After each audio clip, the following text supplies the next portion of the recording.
السلام علیکم ورحمۃ اللہ وبرکاتہ۔ الحمد للہ وکفا والصلاة والسلام علی من لا نبی بعد، فاعوذ باللہ من الشیطان الرجیم، بسم اللہ الرحمن الرحیم۔ الطلاق مرتان فامساک بمعروف او تسریح باحسان۔ میرے محترم بھائیوں، ایک دن ایسا ہوا کہ ایک ساتھی نے کہا کہ کوئی صاحب کہہ رہے ہیں کہ قرآن مجید کے اندر لکھا ہوا ہے کہ حلالہ یعنی حلالہ کرنا کرانا، یہ تو قرآن پاک میں لکھا ہوا ہے۔ تو پہلے تو میں اس بات پر بڑا حیران ہوا، لیکن پھر مجھے کچھ اندازہ ہو گیا کہ وہ کس آیت کو اس بارے میں سمجھ رہا ہے، یا حوالہ دینے والے نے کس آیت کا حوالہ دیا ہے۔ مجھے کچھ بات سمجھ تو آ گئی، لیکن پھر بھی میں کچھ حیران تھا، اور میں نے کہا بھی وہ کہاں لکھا ہے، آپ نے کہاں پڑھا ہے، آپ کو کس نے بتایا ہے؟ پھر اس نے جب سورہ البقرہ نکالی اور وہ طلاق کے مسائل کے بارے میں پڑھنا شروع کیا، تو بھائیو جو اس نے پڑھا یا جو میں نے دیکھا، اس کے مطابق میں کچھ وضاحت کرنا چاہتا ہوں۔ دیکھیے، اس میں کوئی شک نہیں کہ طلاق کا مسئلہ، طلاق دینا وغیرہ بہت بری بات ہے، لیکن چونکہ تصور تو ہے ہمارے دین میں، اس کا کنسپٹ ہے، تو اس لیے اس کے بارے میں معلومات ہونی ضروری ہے۔ بھائیو، طلاق جو ہوتی ہے نا، دو طلاق ہوتی ہیں قابل رجوع، اور تیسری کے بعد پھر رجوع کا حق ختم ہو جاتا ہے۔ یعنی پہلی طلاق کے بعد عدت کے اندر بغیر نکاح کے رجوع ہو سکتا ہے، اور عدت کے بعد نئے نکاح سے ہو سکتا ہے۔ اور اس طرح دوسری طلاق کے بعد بھی یہی حکم ہے کہ عدت کے اندر بغیر نکاح کے رجوع ہو سکتا ہے، اور عدت کے بعد نئے نکاح کے ساتھ رجوع ہو سکتا ہے۔ لیکن اگر وہ تیسری طلاق دیتا ہے تو پھر تو رجوع والی بات ہی ختم ہو جاتی ہے، وہ عدت تو بعد عدت والی بات بھی کوئی نہیں ہوتی۔ اب مسئلہ یہ کہ جیسا کہ صحیح مسلم میں کتاب الطلاق میں کہ نبی علیہ الصلوۃ والسلام کے دور مبارک میں ایک مجلس کی 3 طلاق کو ایک ہی شمار کیا جاتا تھا۔ حضرت ابوبکر صدیق رضی اللہ تعالیٰ عنہ اپنے دور خلافت میں مکمل طور پر اسی پر عمل ہوتا رہا۔ حضرت عمر رضی اللہ تعالیٰ عنہ کے دور میں بھی 2 سال تک اسی کے اوپر عمل ہوتا رہا۔ اس کے بعد پھر انہوں نے تدبیری حکم کے تحت انہوں نے کہا ہم 3 ہی نافذ کر دیں گے۔ بھائیو، یہ بطور سزا تھا، اور یہ سزا کے طور پر ایسا حکم دینا، حکمران اس کو اس بات کا یعنی سمجھ لو کہ وہ دے تو سکتا ہے، لیکن وہ چیز ہمارے دین کا کوئی مستقل حصہ نہیں بن جاتا۔ اصل وہی مسئلہ ہے جو نبی علیہ الصلوۃ والسلام کے دور کے اندر ہوتا ہے۔ اب یہاں مسئلہ یہ پیدا ہوا کہ ایک مجلس کی 3 طلاق کو جن لوگوں نے 3 ہی شمار کر لیا، تو انہوں نے کہا کہ جناب چونکہ آپ کا معاملہ ختم ہو گیا، لہذا آپ کی وہ بیوی اب نہیں رہ سکتی، نہ رجوع ہو سکتا، نہ نکاح ہو سکتا ہے، یعنی اس قسم کی باتیں کی جاتی ہیں، اور اس بارے میں بہت زیادہ یعنی باتیں مشہور ہیں، اور وہ حقیقت بھی ہیں۔ اب 3 طلاق کے بعد جو اکٹھی دی جاتی ہیں وہ ایک شمار ہے، حقیقتاً وہ ایک ہی ہوتی ہے، اور وہ رجی ہوتی ہے، ایک ہی جو ہے۔ عدت کے اندر رجوع ہو سکتا ہے بغیر نکاح کے، اور عدت کے بعد نکاح کے ساتھ ہو سکتا ہے۔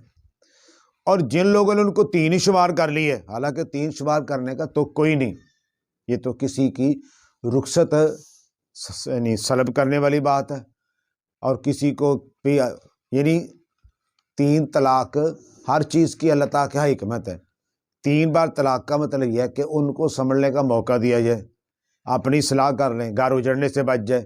اگر ہم 3 کو 3 ہی شمار کر لیں گے، ہم نے ان کو سنبھلنے کا کیا موقع دیا ہے؟ ہم نے اوپر بھیجا، ان کے اوپر سختی کر دی ہے۔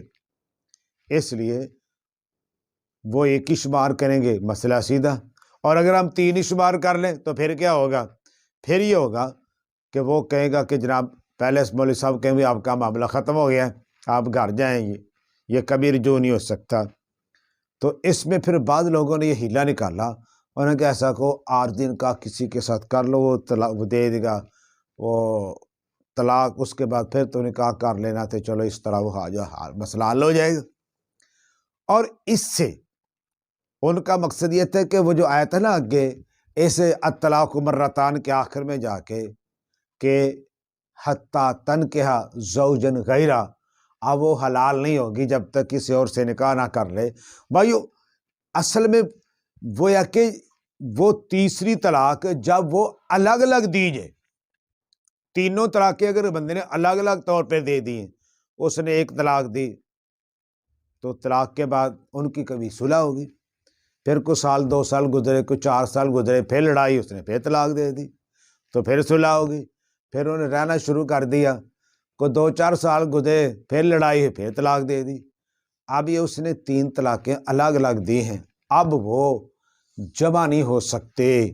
اب عورت کہیں اور نکاح کر لے اگر وہ نکاح کرنی چاہتی ہے، بندہ کہیں اور کر لے اگر وہ نکاح کرنا چاہتا ہے، نہیں کرنا چاہتے ان کی مرضی ہے، لیکن اب وہ اکٹھے نہیں رہ سکتے، اب وہ غیر ہو گئے ہیں۔ اب عورت نے آگے نکاح کرنا ہے اپنی مرضی سے، اپنی ولی کے ساتھ مشورہ کر کے۔ اب سابقہ خامد سے تو اس کا تعلق ہی کوئی نہیں، اس سے تو وہ اتنا غیر ہو گیا کہ معاشرے کے اندر کسی بھی مسلمان سے وہ شادی کر سکتی ہے، اس سے تو وہ شادی بھی نہیں کر سکتی، یعنی اتنا ہی غیر ہو گیا ہے۔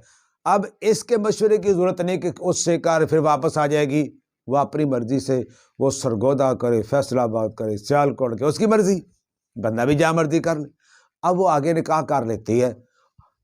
بھائیو نکاح ہوتا ہے اس نیت سے کہ میں نے تاحیات نباہ کرنا ہے، یہ بات یاد رکھیں، نکاح اس نیت سے ہوتا ہے کہ میں نے تاحیات نباہ کرنا ہے۔ اس عورت نے بھی اس نیت سے نکاح کیا تھا کہ میں نے تاحیات نئے خامد کے ساتھ نباہ کرنا ہے، پچھلے سے تو معاملے ختم ہو گئے۔ اب اللہ نہ کرے وہاں جا کے اس کا خامد فوت ہو جاتا ہے تو عدت گزارنے کے بعد پھر وہ پہلے خامد سے بھی نکاح کر سکتی ہے۔ اب یہ حلالہ نہیں ہے، نکاح صحیح ہے، کیونکہ اس نے اس نیت سے نکاح کیا میں نے تاحیات رہنا ہے، واپسی کی نیت سے نکاح کیا ہی نہیں۔ واپسی کی نیت سے کرے گی تو حرام ہو جائے گا، واپسی کی نیت سے کرے گی تو حلالہ ہے۔ سننے ابن ماجہ کے اندر حدیث ہے، نبی علیہ الصلوۃ والسلام، اللہ کی لعنت ہے حلالہ کرنے اور کرانے والے کے اوپر۔ اس کو تو تیس المستعار ادھار لیا گیا، سانڈ کہا گیا، لعنت قرار دے دیا گیا، یہ بدکاری ہے۔ اس لیے سے کہ میں نکاح کر رہی ہوں تاکہ پہلے خامد کے لیے حلال ہو جاؤں، یا وہ کہ جا اس کے پاس نکاح کر لے بعد میں تاکہ میرے لیے حلال ہو جائے، یہ حرام ہے، یہ نکاح ہے ہی نہیں، یہ تو نکاح ہے ہی نہیں، اس کو تو اسلام ہمارا نکاح مانتا ہی نہیں، لعنتی فعل ہے۔